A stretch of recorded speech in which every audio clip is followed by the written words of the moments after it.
அனைவருக்கும் வணக்கம். கும்பராசிக்காரர்களுக்கு திடீர் கோடீஸ்வர யோகம் நிறைந்த ஒரு தருணமாக அடுத்த 31 நாட்கள் மார்ச் மாதத்தில் இவை நடந்தே தீரும் என்று சொல்லக்கூடிய வகையில் எந்தெந்த விஷயங்கள் மிக சிறப்பாக அமைகின்றன. கிரகநிலைகளின் அமைப்பை ஆராய்ந்து பார்க்கும் போது மிக வலிமை வாய்ந்த தோஷமற்ற முழு சுபகிரகமாக இருக்கக்கூடிய குரு 3ஆம் இடமாகிய தைரியஸ்தானத்திலும், ராசியின் அதிபதியாக இருக்கக்கூடிய சனி ஜென்ம சனியாக 1ஆம் இடமாகிய ராசியிலும் சஞ்சரிக்கிறாருங்க.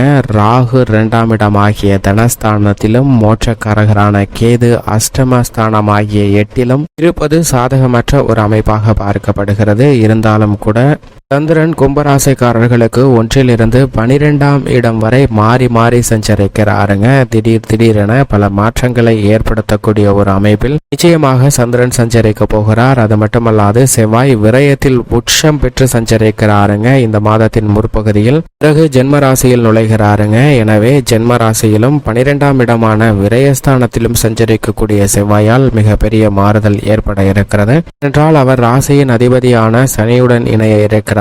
சுக்கிரனும் 12 மற்றும் ஜென்மராசியில் மிக வலுவாக சஞ்சரிக்க போகிறார். சுக்கிரன் ஜென்மராசிக்கு வருவது திடீர் அதிர்ஷ்ட யோக வாய்ப்புகளை 7.5 சனியின் நடுப்பகுதியாக இருந்தாலும் நிச்சயமாக கும்பராசிக்காரர்களுக்கு நிறைந்து கிடைப்பதற்கான வாய்ப்பை உறுதிப்படுத்துகிறது. மேலும் புதனின் அமைப்பை பொறுத்த வரைக்கும் ஜென்மராசியை விட்டு விலகி 2ஆம் இடமாகிய தனஸ்தானத்தில் நீச்சம் பெற்று சஞ்சரிக்க போகிறாருங்க. சூரியன் முற்பகுதியில் ஜென்மராசியிலும் பிற்பகுதியில் 2ஆம் இடமாகிய தனஸ்தானத்திலும் சஞ்சரிக்கிறார். இப்படி கிரகநிலைகளின் அமைப்பு இருந்தாலும் கூட நவ கிரகங்கள்ல 6 கிரக நிலைகள் மிக வலுவாக ஜென்மராசியை கடந்து செல்லக்கூடிய ஒரு சிறந்த மாதமாக இந்த மார்ச் மாதம் கும்பராசிக்காரர்களுக்கு அமைகிறதுங்க. பொதுவாகவே ஜென்மத்திலோ அஷ்டமத்திலோ இருப்பது அவ்வளவு சிறப்பான நன்மை தரக்கூடிய ஒரு அமைப்பாக பார்க்க முடியாது. இருந்தாலும் கூட இந்த தருணத்தில் 6 கிரக நிலைகள் ஜென்மராசியை விட்டு கடந்து செல்வதால் நிச்சயமாக கும்பராசிக்காரர்களுக்கு மிகப்பெரிய அளவில் புதிய வாய்ப்புகள் நிறைந்து கிடைக்கும் என்பதில் சந்தேகமே இல்லை. அது மட்டுமல்லாது 2ஆம் இடமாகிய தனஸ்தானத்தில் ராகுவுடன் இணைந்து புதன் சூரியன் போன்ற கிரகநிலைகளும் சஞ்சரிப்பது பொருளாதார ரீதியான மாற்றங்களை ஏற்படுத்தி கொடுக்கக்கூடிய வகையிலும் சிறு முயற்சி கூட மிகப்பெரிய அளவில் வெற்றி வாய்ப்பை தேடித்தரக்கூடிய ஒன்றாக அமைகிறது என்பதை உறுதிப்படுத்துகின்றன. உதாரணமாக முடியாதது என்று எதுவும் இல்லை, திறமையை வெளிக்கொணரக்கூடிய ஒரு சிறந்த நேரமாக அமைவதற்கான வாய்ப்பு நிச்சயமாக கிடைக்க இருக்கிறது. உதாரணமாக ஒரு மிகப்பெரிய சாம்ராஜ்யத்தை ஆளக்கூடிய அரசன் சக்கரவர்த்தியாக இருக்கக்கூடிய அரசன் ஒரு போட்டி ஒன்றை அறிவிக்கிறார். அந்த போட்டியில் வெற்றி பெறக்கூடிய நபர்களுக்கு தனது ராஜ்யத்தில் உள்ள ஒரு பகுதியை பிரித்து கொடுத்து அதை நிர்வகிக்கக்கூடிய அரசனாக மாற்றப் போகிறேன் என்ற அறிவிப்பை வெளியிடுகிறாருங்க. இதை கேட்ட உடனே இந்த ராஜ்யத்தில் வாழக்கூடிய பிரஜைகள் அனைவருடைய மனதிலும் நான் இந்த போட்டியில் வெற்றி பெற வேண்டும் என்ற எண்ணம் உதிக்கிறது. உடனே அந்த போட்டி நடைபெறக்கூடிய இடத்திற்கு மக்கள் கூட்டம் சாறை சாறையாக வந்து சேர்கின்றனர். பல லட்சம் மக்கள் அந்த போட்டி நடைபெறக்கூடிய இடத்தில் நிறைந்து இருக்கின்றனர். அந்த போட்டியில் பங்கு பெற்று வெற்றி பெறுவேன் என்று கோஷமிடுகின்றனர். இதை பார்த்த சக்கரவர்த்தி மன்னனுக்கோ மிகுந்த மகிழ்ச்சியாக இருக்கிறது. நமது சாம்ராஜ்யத்தில் இருக்கக்கூடிய பிரச்சனைகள் இவ்வளவு துணிச்சலுடனும் தைரியத்துடனும் இருக்கிறார்களே என்று மகிழ்ச்சி கொள்கிறார். அதே வேளையில் போட்டிக்கான தண்டனையும் அறிவிக்கிறாருங்க. அந்த போட்டியானது தனது அரண்மனை வாயிலின் நுழைவாயிலாக இருக்கக்கூடிய இரும்பு கதவை எந்தவிதமான உபகரணங்களும் இல்லாமல் தன்னுடைய பலத்தை பயன்படுத்தி கரன்களால் தள்ளி திறப்பவர்கள் வெற்றியாளர் என்ற அறிவிப்பை வெளியிட்ட அரசன் பரிசையும் அறிவித்தார். அதே போன்று இந்த போட்டியில் வெற்றி பெறவில்லை என்றால் தண்டனை வழங்கப்படும் என்ற அறிவிப்பையும் வெளியிடுகிறாருங்க. அதாவது இந்த போட்டியில் தோற்றவர்களுடைய 2 கைகளும் வெட்டப்படும் என்ற அறிவிப்பை வெளியிடுகிறார். இதை கேட்டவுடன் மக்கள் மத்தியில் பயமும் அச்சமும் மிகுந்து சூழ்கிறது. இதை சூழ்ந்தவுடனே உயிர் பிழைத்தாலே போதும், இந்த போட்டியில் பங்கு பெற வேண்டாம் என்று அனைவரும் பின்னோக்கி செல்கின்றனர். அவர்களிடம் இருந்த ஆர்வம் அனைத்துமே அப்படியே ஓடிவிடுகிறது.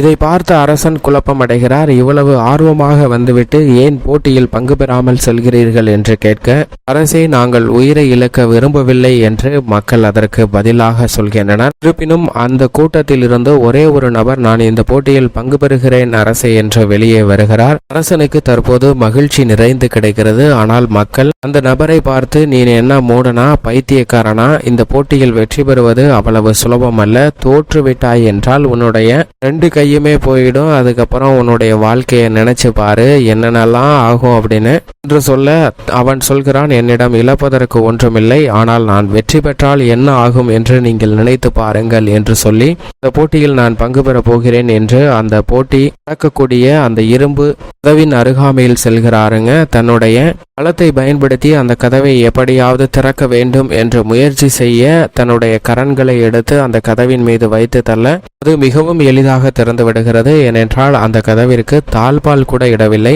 இதே போன்றுதான் கும்பராசிக்காரர்களுடைய வாழ்விலும் சில நேரங்களில் சிறு முயற்சி கூட மிகப்பெரிய அளவுல வெற்றி வாய்ப்பை தேடித்தருங்க. அந்த நபர் செய்த சிறு முயற்சி அவரை மிகப்பெரிய அரசனாக மாற்றியது. அதே போன்று கும்பராசிக்காரர்களும் நீங்கள் செய்யக்கூடிய சிறு முயற்சி கூட மிகப்பெரிய அளவுல வெற்றியை தேடித்தரும். ஆனால் அதை விட்டுவிட்டு ஓவர் திங்கிங், அதாவது அதீத சிந்தனை, ஆழ்ந்த சிந்தனை காரணமாக நாம் தோல்வியை தான் சந்திக்கிறோம். ஏனென்றால் ஒரு வேலையை செய்வதற்கு முன்னதாகவே இது இப்படி நடந்துருமோ, அது அப்படி நடந்துருமோ, இதை செய்தால் இதாகுமோ, அதை செய்தால் இதாகுமோ என்று குழம்பி இந்த வேலையை செய்யாமலே போகிறோம். அதற்கான முயற்சியை எடுக்காமல் போய்விடுகிறது. இதனால் அந்த முயற்சி செய்யாமலே கூட தோல்வியை தழுவுவதற்கான வாய்ப்பு கிடைக்கிறதுங்க. ஆனால் இதை தவிர்த்து நீங்கள் இதை செய்ய வேண்டும் என்று நினைத்தால் அதை செய்யுங்க. அதில் வரக்கூடிய சிக்கல்கள், சவால்களை அப்போது நீங்கள் நிச்சயமாக எதிர்கொண்டு வெற்றி பெற முடியும் என்பதா கிரகநிலைகள் உறுதிப்படுத்துகின்றன. அதிலும் கும்பராசிக்காரர்களுக்கு தற்போது ஜென்ம சனியாக இருந்தாலும் ஆட்சி பலம் பெற்றிருக்கிறார். ராசியின் அதிபதியான சனி மிக விரைவில்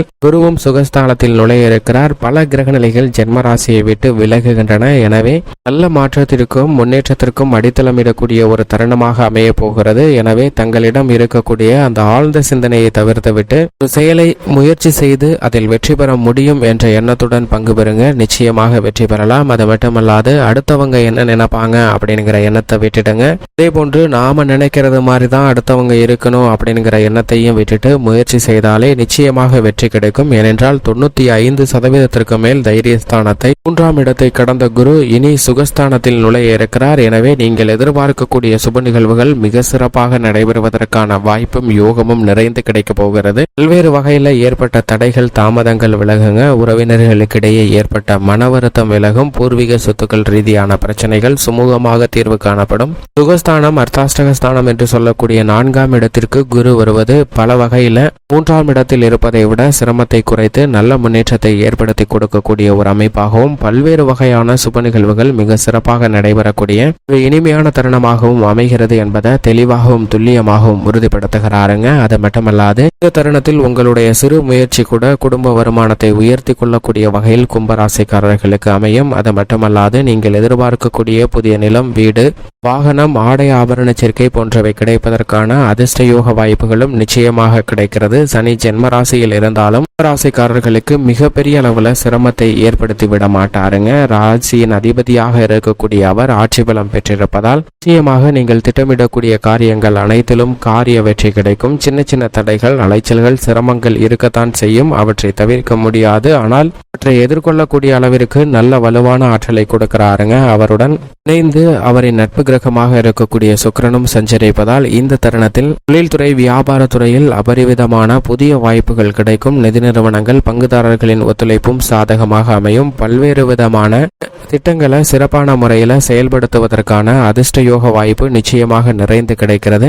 மட்டுமல்லாது கலைத்துறையின் நாயகனாக இருக்கக்கூடிய சுக்கிரன் மிக வலுவாக ஜென்ம ராசியில் இணைந்து சஞ்சரிப்பதால் உங்களுடைய திறமை வெளிக்கொணரக்கூடிய ஒரு தருணமாகவும் வருமானத்தை உயர்த்தி கொள்வதற்கான வாய்ப்பும் உண்டு. அரசியல் சம்பந்தப்பட்ட பணிகளில் சின்ன சின்ன தடைகள் இருந்தாலும் அவை சாதகமாக மாறும். செவ்வாய் சனியுடன் இணைவது சாதகமற்ற ஒரு அமைப்பாக இருந்தாலும் விரயத்தில் இருப்பதை விட ஜென்மராசிக்கு மாறுவதால் நல்ல முன்னேற்றம் விவசாயம் சார்ந்த பணிகளில் நிச்சயமாக உண்டு. மற்ற அலைச்சல் அதிகமாக இருந்தாலும் நீங்கள் எதிர்பார்க்கக்கூடிய விளைச்சலும் லாபமும் திருப்திகரமாக அமையக்கூடிய சூழ்நிலை நிச்சயமாக கிடைக்கிறது. புதன் நீச்சம் பெற்றாலும் கூட பெரிய அளவிற்கு கல்வி சார்ந்த பணிகளில் கும்பராசிக்காரர்களுக்கு சிரமம் இல்லை. பெண்மணிகளை பொறுத்தவரைக்கும் திட்டமிடக்கூடிய காரியங்கள் அனைத்திலும் காரிய வெற்றி நிச்சயமாக உண்டு. என்றால் குரு, சுக்கிரன் ஆகிய 2 கிரக நிலைகளும் ஓரளவிற்கு சாதகமாக சஞ்சரிக்கின்றன. மேலும் சாதகமாக மாற்றிக்கொள்ள நிச்சயமாக கும்பராசிக்காரர்கள் மார்ச் மாதத்தில் தினமும் மாலை வேளையில் அருகாமையில் உள்ள ஆலயம் சென்று வழிபாடு செய்யுங்கள். நல்ல பலனும் முன்னேற்றமும் நிச்சயமாக உங்களுடைய வாழ்வில் நிறைந்து கிடைக்கும்.